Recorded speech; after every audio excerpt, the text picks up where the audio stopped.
This is Roger Stone. The holidays are here, and it's the time of year when travel, crowds, and cold weather mean one thing. Everybody's getting sick. And in moments like this, you don't want to rely on the bureaucracy, the nonsense, or the slow-moving medical machine. You want control. You want to be prepared. You want options. That's why I want to tell you about All Family Pharmacy, a company that actually puts you in charge of your health. You can go to allfamilypharmacy.com/stone, place your order online, and a licensed physician reviews it. Once approved, your medication ships directly to your doorstep. Fast, private, and secure. So whether you're looking for ivermectin, antibiotics, or everyday maintenance medications, All Family Pharmacy now has you covered. No waiting rooms, no runaround, no interference. This holiday season, don't gamble with your health or your family's health. Stay prepared, stay protected, stay in control. Visit allfamilypharmacy.com/stone and now save 10% with code STONE10. Take charge of your health because nobody cares about your freedom more than you do. This episode is brought to you by Netflix. So Netflix is basically Santa this year. 2 NFL games on Christmas Day, streaming live. At 1 p.m. Eastern, it's Cowboys, Commanders. Then at 4:30, you've got Lions, Vikings. Midwest football, playoff stakes, and probably some snow. Watching holiday football is a tradition the whole family can enjoy. Open some gifts, grab some food, settle in, and watch NFL Live on Netflix this Christmas Day. The Stone Zone. Entertaining and informative. On the Red Apple Podcast Network. Welcome back in to the Stone Zone. My name is Ken Matthews. Always thrilled to be guest hosting for Roger Stone. 800-848-9222 on the Red Apple Audio Networks. And, of course, 77 WABC New York. What a busy week. Holy shnikes. I will say this, there's never a dull moment when President Trump is in office. It's never boring. It's so exciting. We're 1 week before Christmas. I think we're 5 days into Hanukkah. I still have not received any type of gift. That's okay. Don't worry about me. I'm going to be okay. Can't believe it's a week from Christmas. I still have to finish 90% of my shopping. And I used to mock people that would put it off to the last minute, and now even my kids get their shopping done before me. I mean, my sons were shopping for mom and grandma and grandpa, 4 or 5 days ago. I said, what are you doing? Dad, it's Jesus' birthday. Get with the program. I guess the big news this week, Dan Bongino resigning as deputy director of the FBI. We knew it was coming. We don't know why. There's a lot of speculation. I'm sure Dan is toying with the idea of returning to media, but he probably has a 700-year NDA, so I don't know what type of information we'll get from him. But the good news is, the rumor is, and this is a very weak rumor, because as you know, I don't have any contacts at the White House, and they refuse to return my calls. But nevertheless, the girlfriend, Alexis Wilkins, may be the next deputy director, and this would be the perfect fit for the two lovebirds. Cash would be able to work right next to his girlfriend, the deputy director. They can spend more time together. They can set up some of the flights. I don't know if you've been following the whole flight situation. In fact, here's a little dialogue of their latest podcast interview. This is the director of the Federal Bureau of Investigation of the United States of America and his girlfriend. I've never had to step out of a meeting because if it was an emergency, I obviously would, and thank God nothing like that has had to have happened. I've had to step out of meetings for some family matters that arise with everyone else. But yeah, I've literally never had to do that. I think I had to call you during a dinner, though, when I cut my finger open. Oh, yeah, there was that. I did. I was not in D.C., recently. And she informed me she accidentally cut her finger open, and I said, okay, are we getting stitches? Are we at the hospital? Are we good to go? And her mom was sending me funny texts, and I knew it was fine. Yeah. Woo! Ha ha! You feel the synergy? Yeah, that's the director of the FBI 48 hours ago. Let me make it clear, and I do want to make it clear, that this particular interview was before the Brown University shooting. So I do want to make it clear on that. But still, it's roughly 3 months after someone shot Charlie Kirk's throat out. We still don't know who that is. And so I just found that very interesting. I wonder, and be honest, I'd love to get your feedback, 800-848-9222. Let's say you're a drug cartel and you're watching that interview. Are you laughing your butt off? I am. I'm thinking, are you serious? You know, I thought it was bad enough you jumped on the internet because we were picking on you and making fun of you, Kash Patel. You're the highest ranking law enforcement officer, I think, other than the Attorney General, but I think technically you are. And you're worried about being memed and trashed online. And then you come in and talk about your gal friend. And then you do an interview with her, you know, heading into the holidays when we have chaos and unsolved crimes and cartel boats being blown out of the water, and you know, the Charlie Kirk cover-up just grows in dimension. I thought it was pretty weak. I don't know. You tell me what you think. I mean, I get it if Kash was 19 years old and this was his 18, let me just say legal 18-year-old girlfriend, but it wasn't. It was crazy. Next, let's go to let's move over to the military, okay? Because we do have some of the highest recruitment rates in history, and I do believe that's thanks to the tone that President Donald Trump and his administration set. I don't know how long that is going to last, and I simply say this because I think we're kind of overextended at the moment. I think a lot of people thought, oh, we can finally get in there and we don't have to deal with this woke stuff. And, you know, it's not like we're going to end up in Ukraine or Gaza or Venezuela. That's what I'm thinking they were thinking. These have been historic recruiting numbers. You guys have all delivered. And I know it's not easy on the basic ingredients on recruiting that, you know, too many of our young people are too fat or too dumb. That was a mistake, Secretary. Can I call you Secretary of Defense? That was a mistake, saying that. Now, it might be true at some level, but I think you'd probably do better. You've already called people fat. I don't know if you want to call them dumb. Because, you know, then, I mean, I put on a few pounds just last week because my son bought me a dozen donuts and I ate 4 of them. Too fat or too dumb or... Not dumb, that's wrong. You know, we're just not educating them properly, or they've got criminal records, or ADHD, all these other things. There's a lot of things contributing to what someone may or may not qualify to get. See, I think one of the problems with the Secretary of Defense, Pete Hegseth, in my opinion, this is just my observation as an older guy looking at him, okay? He should take notes, he should take better notes, and he should refer to his notes. Not everybody can speak extemporaneously. Not everybody can host a talk show or a podcast. Not everybody can give a presidential speech. And what we find with him is every time he opens his mouth, he puts a combat boot in it. And this was one of those things. Now, you can argue, yeah, there was some truth to what he said. I mean, we have a generation that, I think we have a very unique younger generation. I think they're waking up. I think they are paying more attention to government things and whatever, but they're also addicted to digital media. They're addicted to their phones. A lot of them were raised by people that were raised on Sesame Street. And that's part of the government's problem. So it goes full circle. The government intentionally wants your kids dumbed down.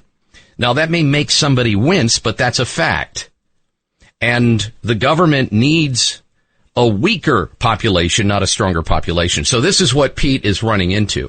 But he could have said, you know, we need to educate our children better on everything from civility to the Constitution, and that would have been the perfect opportunity. Again, I am a speechwriter, but not for Pete. I would have encouraged something like, we have some of the smartest young people in the world, and we need to make sure they're educated on things like grammar and just communication and math skills and technology, and we just have to find the right formula because we know they're out there they're out there. I mean, every person is an individual, but we're confident that we're going to get them into the military. And there could have been a million ways. Instead of saying everybody's fat and dumb, there's too many. We know that. But you know what?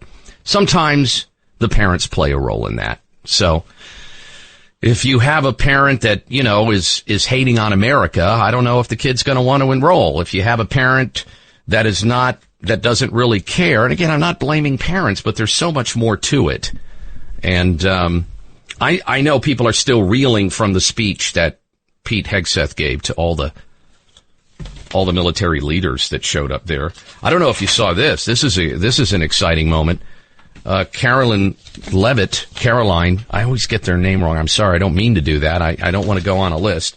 Caroline, she said, this is what she just tweeted recently. I've just been informed that the highly respected board of the Kennedy Center, some of the most successful people from all parts of the world, have just voted unanimously to rename the Kennedy Center to the Trump Kennedy Center.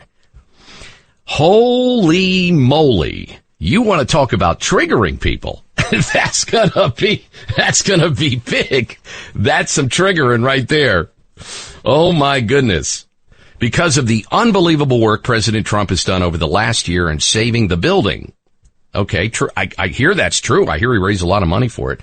Not only the standpoint of its reconstruction, but also financially and its reputation. Congratulations to President Donald J. Trump. Likewise, congratulations to President Kennedy, because this will be truly a great team long into the future.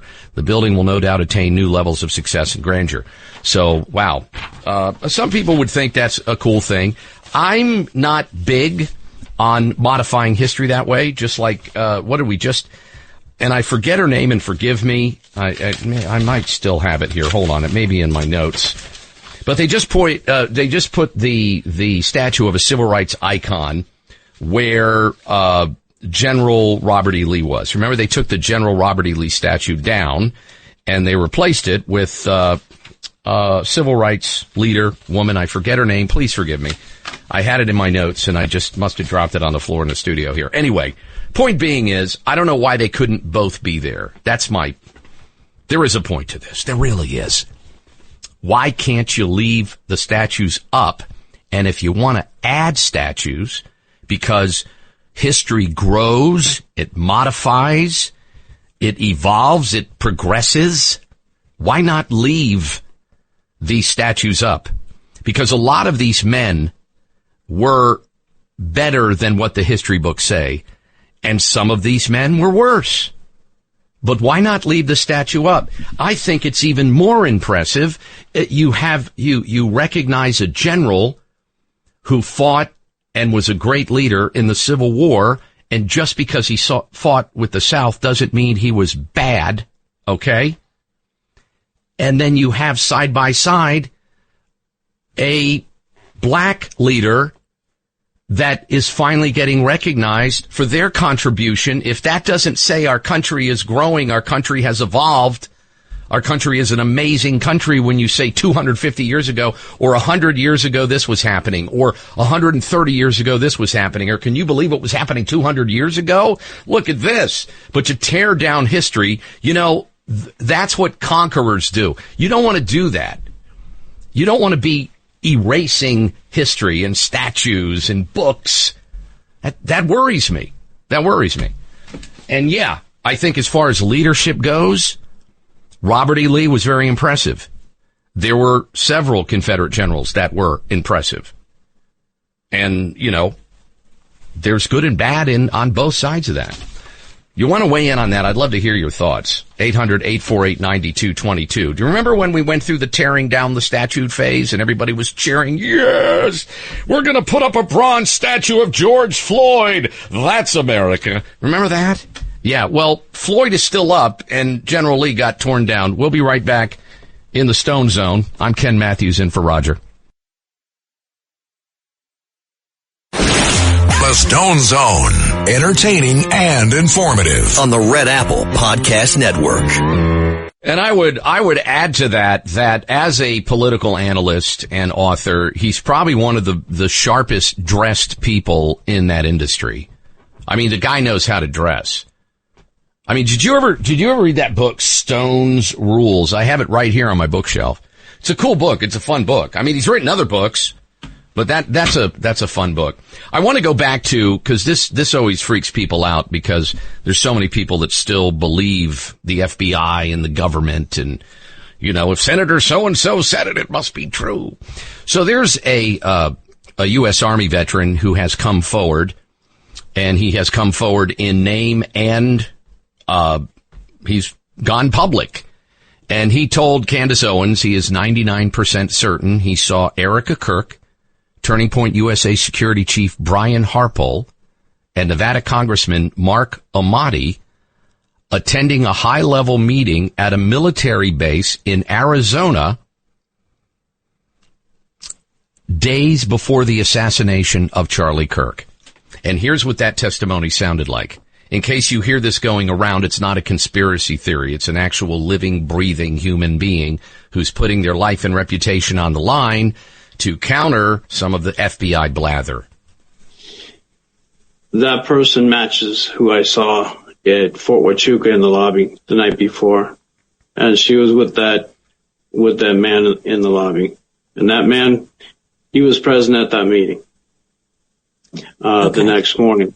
If you had to put it at a percentage that you saw that the girl in the ponytail matches the description of Erica Kirk, what percentage would you put that at?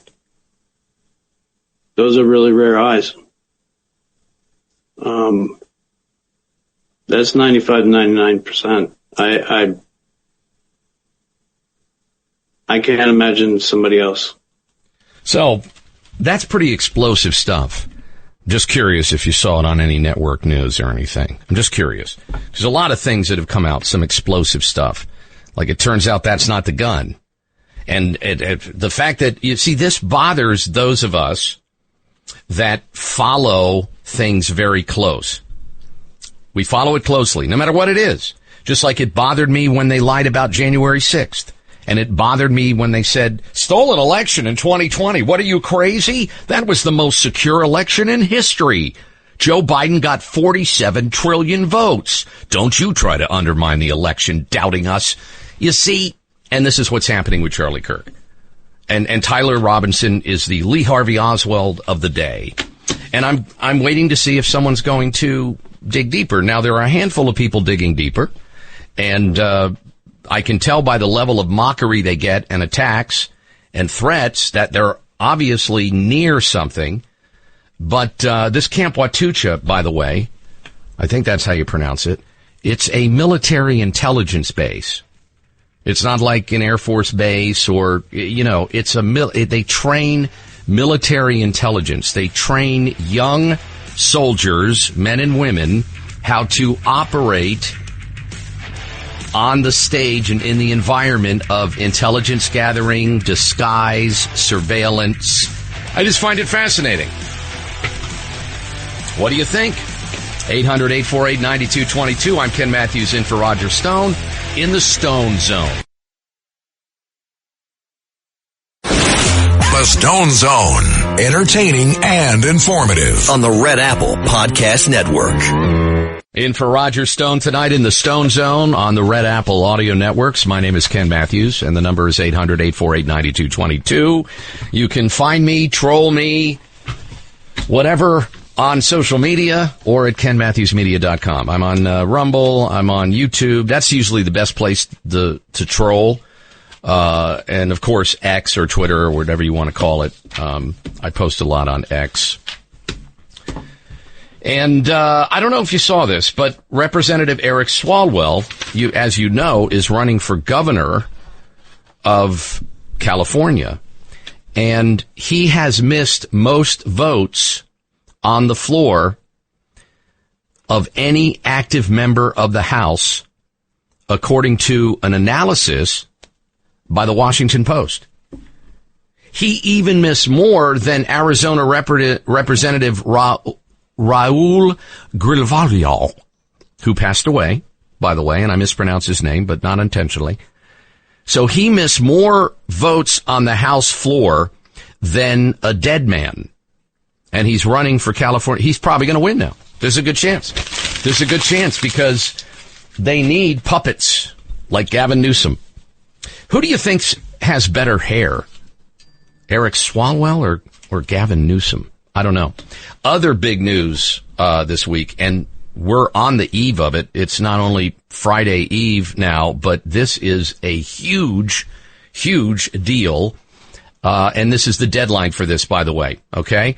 This is Congressman Ro Khanna, and tomorrow is the big day in case we've been losing track of this particular case.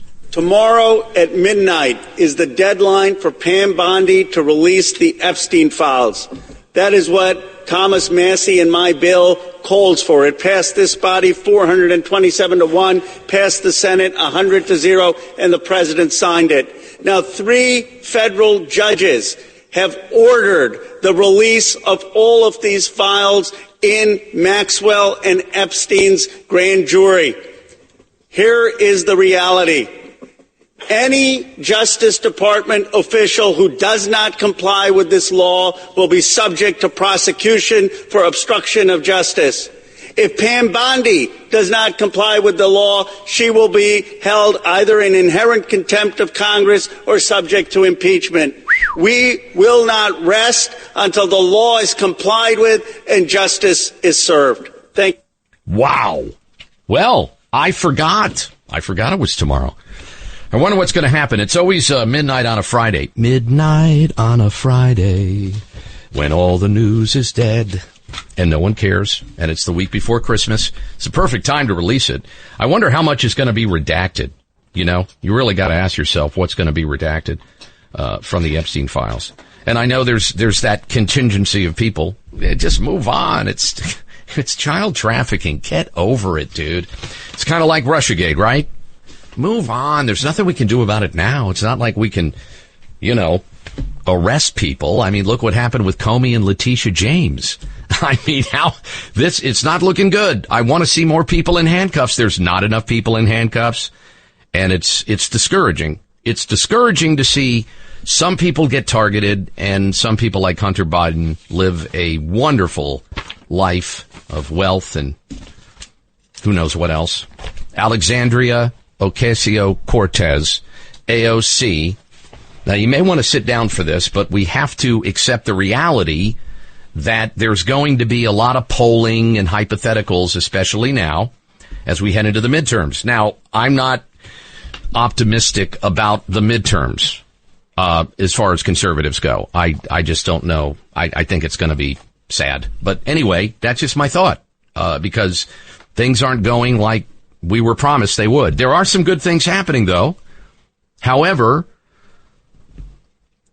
AOC edges the likely Republican nominee, which everybody's saying is J.D. Vance. I'm not sure if it's going to be J.D., but a lot of people think that could be the case. I have no idea. I'm sure there's a lot of boneheads that are going to get in it because, a third of these senators think they're presidential material. And, I mean, look at Jeb Bush. Okay? Not that he's going to get back into it, but I'm sure Ted Cruz is going to want to play. I'm sure Marco Rubio is going to want to play. And they're totally going to forget that it wasn't just Trump that beat them in 2016. It was the people that didn't choose them. That's the other part of it. You could say, well, Trump isn't in the race. It's a different thing now, Ken. Trump is not in there, so they might win. Well, no, Trump beat them then, and he had zero experience. So a guy with zero experience that came off a reality show that everybody was pounding on still didn't vote for Ted Cruz. I'm just throwing that out there. And the fact that AOC, 51%, J.D. Vance, 49%, if the election were held today, right, hypothetical 2028 presidential matchup, that's not a good thing, is it? I don't think it is. Now, that'll change by tomorrow. Polls change, elections change, who knows what's going to happen. There's a margin of error, so it's basically they're tied. But if you told me 3 years ago, or even if you told me last year, AOC will tie J.D. Vance in a potential presidential race in a poll in a year, I'd be like, no way. But that gives you an idea that there's a shift that you're not being told about as often as you should be. And I think that the more you avoid the truth, the less strategy is going to be effective, because you're going to be building strategy on propaganda and false intel, basically. And J.D. Vance would know about that, being a Marine, right? The poll also found that J.D. Vance was more popular among white voters, 57% saying they would vote for him. But listen to this, 43% said we'd vote for Ocasio-Cortez. Now, what if someone said that? What if someone said 5 years ago, almost half the white voters would vote for Ocasio-Cortez over Senator J.D. Vance? I wouldn't have believed it. But, and here's the thing that concerns me, President Trump and the MAGA folks, and I voted for Trump 3 times, we did such a good job, conservatives in particular did such a good job of bringing new demographics to the party. And Trump really did a phenomenal job. He did a phenomenal job with that. And we saw it. I mean, we saw it when he was just right out of the gate in 2015, 2016. The women votes, and I think that's why the Democrats they work so hard on trying to create. Remember the big women's rally that was I was there for that. I wasn't at the rally, but I was there when a lot of these women showed up and were hating on Trump during his first inauguration. And then you had a march with a lot of different voters early on to try to target Trump as being anti-black, anti-women. And he had huge numbers in 24 and 20 among women, among young people, among black voters. And now, again, this could be an outlier, but I'm telling you, I see this trending this way, and it's sad because it seems like we're losing some of the momentum. And I know that to be a good conservative, you're not supposed to say this. You're supposed to say, rah, rah. We're on top of it. And I'm telling you, out with the people. I'm not a pollster. I'm not a politician.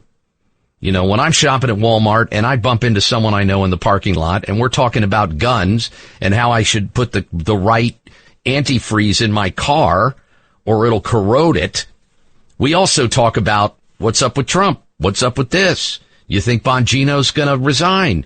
You think Cash has an issue with his vision? I don't, sorry. 79% of black voters and 64% of Hispanic voters would vote for AOC for president over J.D. Vance. So that is, if it doesn't concern you, which it shouldn't, unless you're running for president, it certainly should concern J.D. Vance. So something is going on in this dynamic of MAGA and America First, where these groups, including the split in gender, now 54% of men voting for Vance, 56% of women for Ocasio-Cortez. So what you're seeing is almost a return to the way I believe the Republicans and the Democrats want it to be. And I'm talking about the parties. And this is where I freak people out when I say there's really not a lot of difference between the Democrat Party and the Republican Party. Trump came in, bull in a china shop. He flipped everything over, and you'd run into entire families of black voters, grandma there too, at Trump rallies, and it was phenomenal. Some of the Trump rallies that I experienced were just wonderful memories, wonderful experiences, like slices of Americana and patriotism. And what we're falling back into now, and I think it's a combination of some people are disappointed with the performance so far, and media, of course, is reloading because they're not going to tolerate any more of this. They're not going to tolerate the level of success. Even if it's there, it's getting back to normal. And that's where the Democrats and the Republicans want it. That's how it was set up. This color should vote for those people, this gender should vote for those people, and this person's always going to vote for those people. And that's why the parties take for granted the voters. Democrats have always taken black voters and gay voters for granted, and then Trump came and shook everything up, and we blew that out of the water in 2020 and 2024. But again, this is nothing to lose sleep over, this particular survey, but it did, it's something to pay attention to. Let me grab a phone call here. Gail in Pennsylvania. I'm familiar with that state. Welcome to the Roger Stone Zone. Hello. How you doing? Very well, and you? Good. With your discussion of the Trump-Kennedy Center, I think it's great, and I think your point about having history side by side is what they're doing. Trump-Kennedy Center. No, that's it. You know what? That's a good point. I didn't even think about that. I was thinking statues and not signs, but you bring up a good point. And I was just at the Kennedy Center a few weeks ago for a classical performance, and I'm going to go again the end of January. Beautiful. For Fiddler on the Roof. Oh, man, that's awesome. Gorgeous building. The National Symphony, which we saw a few weeks back, outstanding, magnificent. They start the performance with a rousing national anthem. And beautiful. I just felt a lot of patriotism. I love the building. I hadn't been there in years, but I wanted to support it because I do, support Rick Grenell and President Trump. Mm-hmm. Well, thank you so much for calling. I appreciate it, Gail. You brought up a great point. So I guess that in a way it reinforces the argument that, why not have the statue from one era, and it represents a certain belief or ideology. Some things we did wrong, some things we did right, and then you see this evolution where, Martin Luther King Jr. is honored, and there is a level of dignity and patriotism with so many different races and people as it evolved throughout the years. It's sad. I'll be honest. I was born in New Jersey, but I grew up in the South, and I know a lot of wonderful people from the South. And, the South gets a bad rap in the North, and I'm not going to lie to you, the North gets a bad rap in the South. There's damn Yankees and there are those darn rednecks. And that's really not the case. It's just a little piece of it. But some of the most incredible, soldiering and military tactics and military valor can be found in both the North and the South during the Civil War. And one of the reasons was because we were all Americans, which sometimes we forget. So we had all these American people. It had to be a horrific time, the country divided, but it evolved to the point where, we've had a black president for 8 years, and we have probably the best race and gender environment of any other country on earth. And everybody has an opportunity to succeed at levels never before even imagined. 800-848-9222. I'm Ken Matthews in for Roger Stone. This is the Stone Zone, and we'll be right back. The Stone Zone. Entertaining and informative. On the Red Apple Podcast Network. My name is Ken Matthews in for Roger tonight in the Stone Zone on the Red Apple Audio Networks and 77 WABC New York. Hope you're enjoying your Hanukkah time and your countdown to Christmas. It's 1 week from Christmas and whatever else you're celebrating. And again, don't worry about me. I've got enough gifts. Don't be running, I know some of you might be running around. What are we going to get Ken? Anyway, Milton Friedman, the legend, Milton Friedman said this. First of all, the government doesn't have any money. Only people have money. The government only gets money by putting its hand in your pocket and taking it out. Yeah. And that's the truth. And this is the hardest thing for people to understand. It's especially younger people.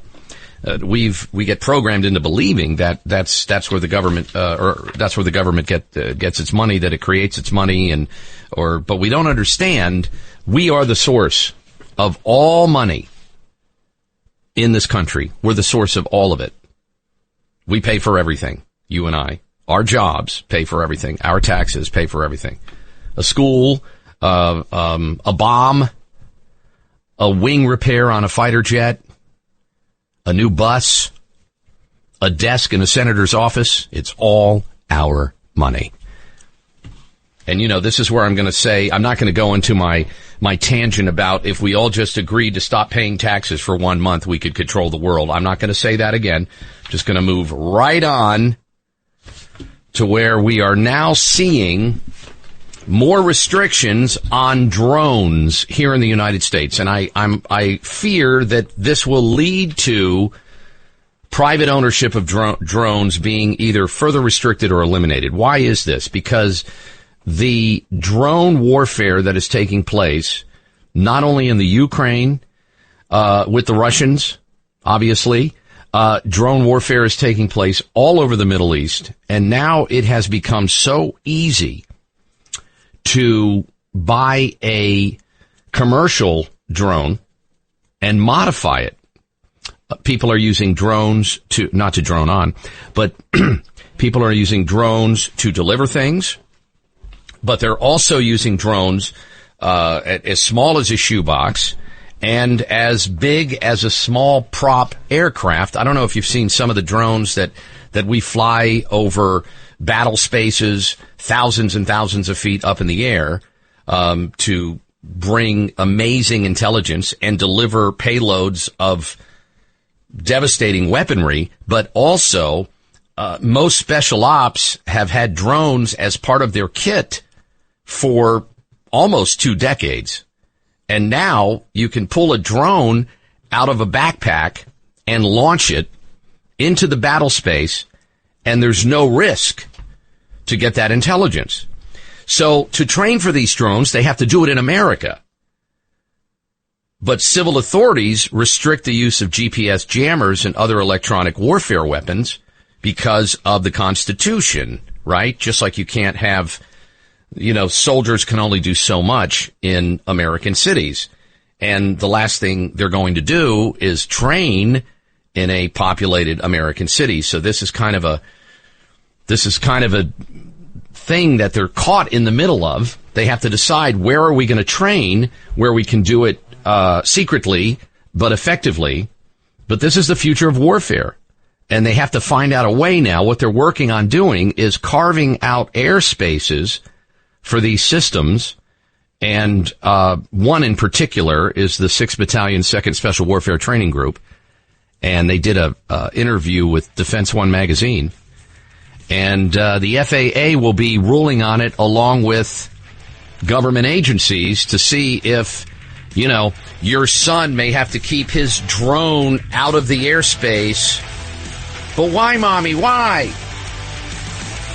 Because the military's coming, son. Hopefully it'll be friendly. Have a great, great weekend and a Merry Christmas if I don't see you. My name's Ken Matthews. See you next time. Thanks for listening to The Stone Zone with Roger Stone. You can hear The Stone Zone with Roger Stone weeknights at 8 on 77 WABC. If you like the podcast, share it with your friends and listen anytime at WABCRadio.com and download the WABC Radio app. Hit that subscribe button on all major podcast platforms. Plus, follow WABC on social on Instagram, TikTok, Facebook, and X. See you next time for a new episode, so you never have to wonder, what the heck is going on here? Every week, the Payne family cuts straight to the real financial story. The one question, Bob, everyone's asking is, are we in an artificial intelligence bubble? You've been through boom and busts. What do you think? No hype, no myths. Just what actually matters to your money. Does feel very similar to what we experienced in the 90s. Where are we, though? Are we in 1995, 1997, 1999? Listen to the Pain Points of Wealth on the Red Apple Podcast Network.